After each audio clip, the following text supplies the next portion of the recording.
A few years ago, something very weird happened with my best friend and I.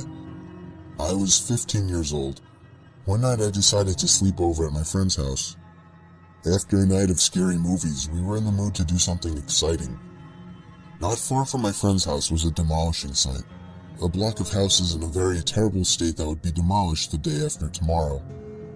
The local government would demolish them to make room for new houses. The whole site was fenced in and warning signs saying "Do not enter" hung everywhere. The houses were boarded up by planks. Doors and windows were sealed shut. No one could get in. We decided to go for a walk on the old block and take some random photographs. My friend knew a spot where we could enter the old block. When we walked there, we noticed that every house was boarded up tight, so we couldn't get in. We noticed a house with a window on the top floor that wasn't very well boarded up. We could see into the room. We took a photo with a digital camera.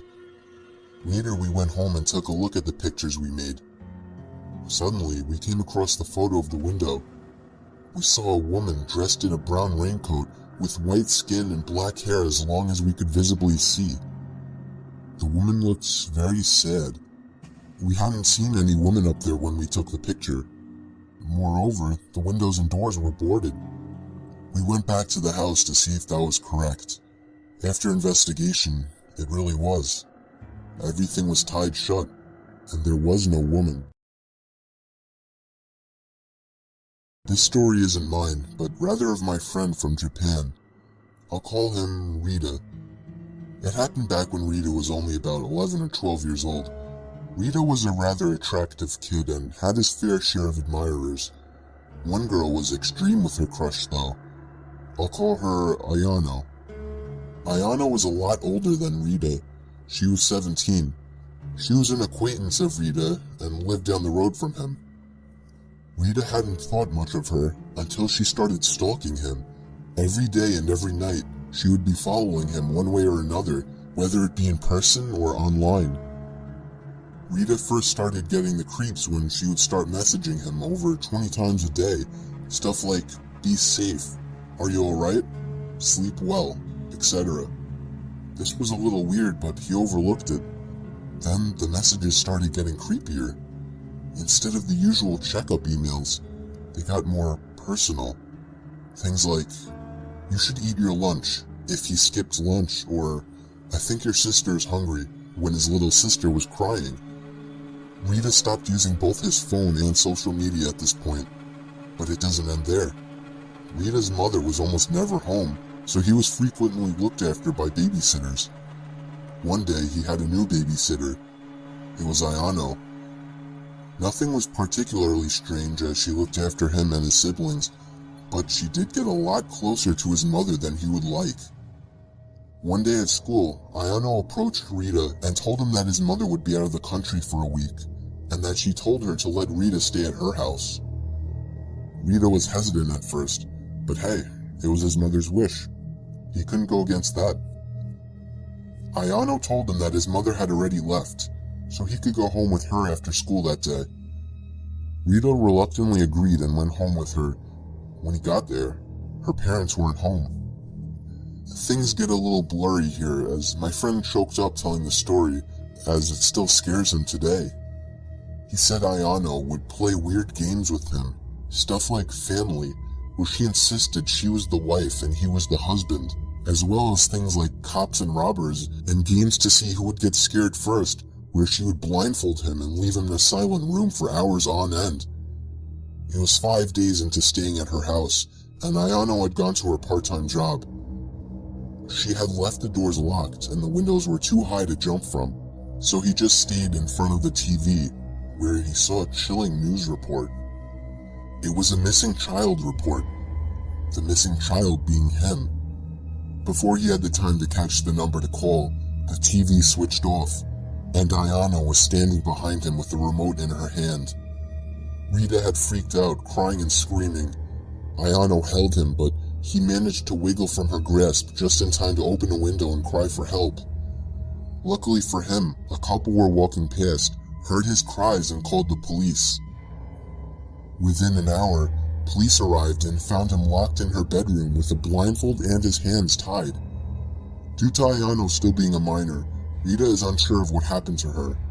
He says he only remembers the police taking her away while his mother was hugging him. He moved to Australia after this and hasn't seen his kidnapper since, but he still cowers at the sound of her name.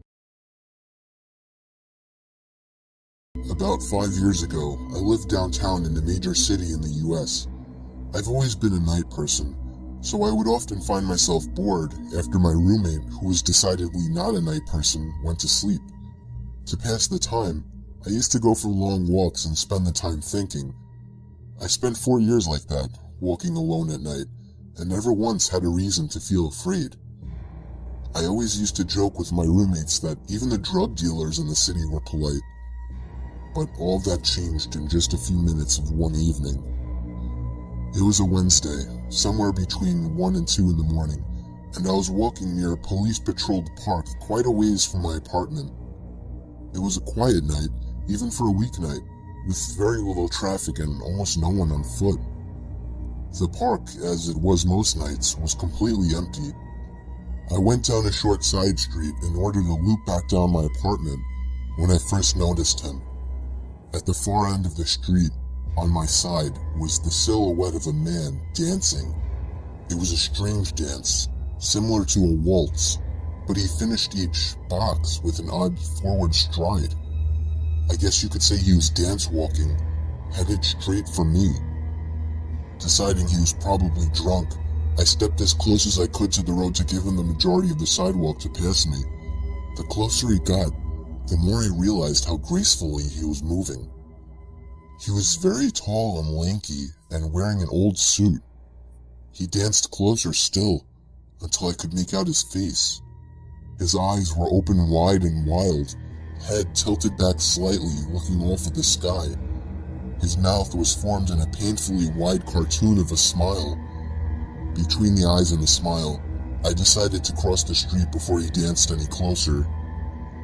I took my eyes off of him to cross the empty street. As I reached the other side, I glanced back, and then stopped dead in my tracks. He had stopped dancing and was standing with one foot in the street, perfectly parallel to me.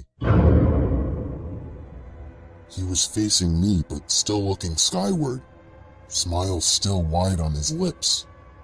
I was completely and utterly unnerved by this. I started walking again, but kept my eyes on the man. He didn't move. Once I had put about half a block between us, I turned away from him for a moment to watch the sidewalk in front of me. The street and sidewalk ahead of me were completely empty.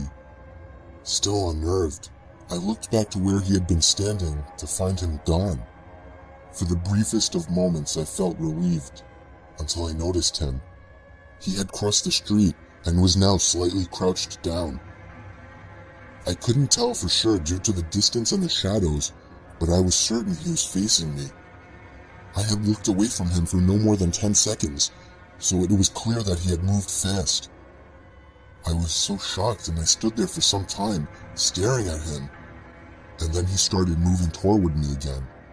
He took giant, exaggerated tiptoed steps, as if he were a cartoon character sneaking up on someone, except he was moving very, very quickly.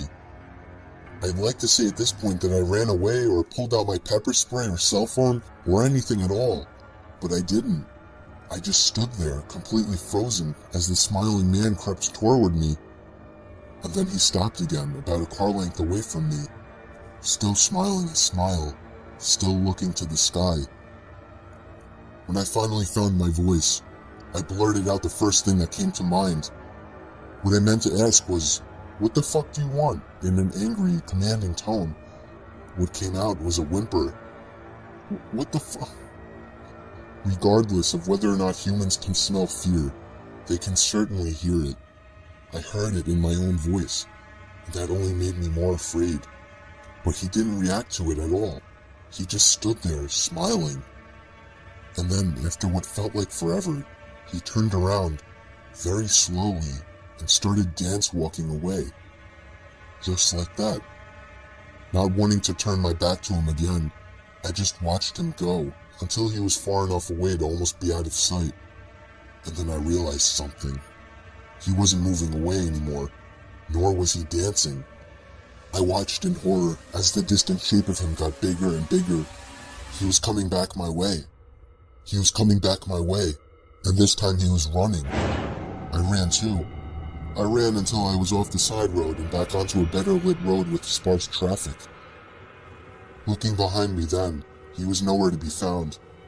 The rest of my way home, I kept glancing over my shoulder, always expecting to see his stupid smile, but he was never there. I lived in that city for 6 months after that, and I never went out for another walk. There was something about his face that always haunted me. He didn't look drunk. He didn't look high. He looked completely and utterly insane. And that's a very, very scary thing to see. In the mid-80s, my mom was a cleaner in Australia. She would clean houses in suburban areas and would sometimes do houses in rural or wine regions. She would leave business cards at the local shops and got most of her business this way, and some through referrals and word of mouth. One day she got a call from a lady who sounded like she was around 60, asking Mom to clean her old farmhouse. She made a lot of odd demands, and Mom would usually meet clients before taking on new business. In this case, the lady did not want to meet my mom and said she would leave the keys under the front doormat. Mom agreed, mainly because the lady was quite obviously wealthy and was offering to pay Mom substantially more than she would reasonably expect. Mom went to the house on a Monday morning and said she already felt unnerved by the long driveway. The house was essentially in the middle of a very large and very empty property. She found the keys and started cleaning. About an hour into the clean, she hears the back door shut. Mom was told no one would be at the house, so she immediately felt unsafe. She stood frozen in the kitchen for what she said felt like 3 or 4 minutes, although she said it could have been much longer.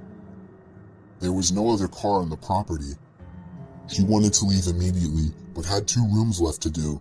Both were bedrooms. She said as time passed and she heard nothing else, she decided that perhaps it was nothing, or perhaps something had fallen and it wasn't the door after all. She walked up the hallway and stepped into the bedroom. All over the bed were black and white photos. As Mom got closer, she realized that the photos were all of her. Some were taken at our family home, and others were taken at other houses Mom would clean. Some through windows or over fences. She used the house phone to call the police and immediately drove to the end of the driveway. The lady ended up being investigated, but continued to claim that it was a break-in. After some time, the police stopped with their searching and we ended up moving to a new town 4 months later. I'm 22, and this incident happened a year and a half ago. I had just moved into my first apartment and was in the process of moving in. The door that led to my apartment locks itself automatically when closed. So, I was going to the entrance of the apartment complex to get my mail while talking on the phone with my friend. I returned to the apartment and sat on the bed while opening the mail while using the phone. I dropped the phone on the floor and it landed under the bed, so I had to lie on the floor and stretch for it. I saw something that caught my eye. There was someone under my bed. My eyes widened and I choked the urge to scream. The person under my bed was lying still with his back towards me and his head to his chest, so I couldn't see his face, and he didn't see me.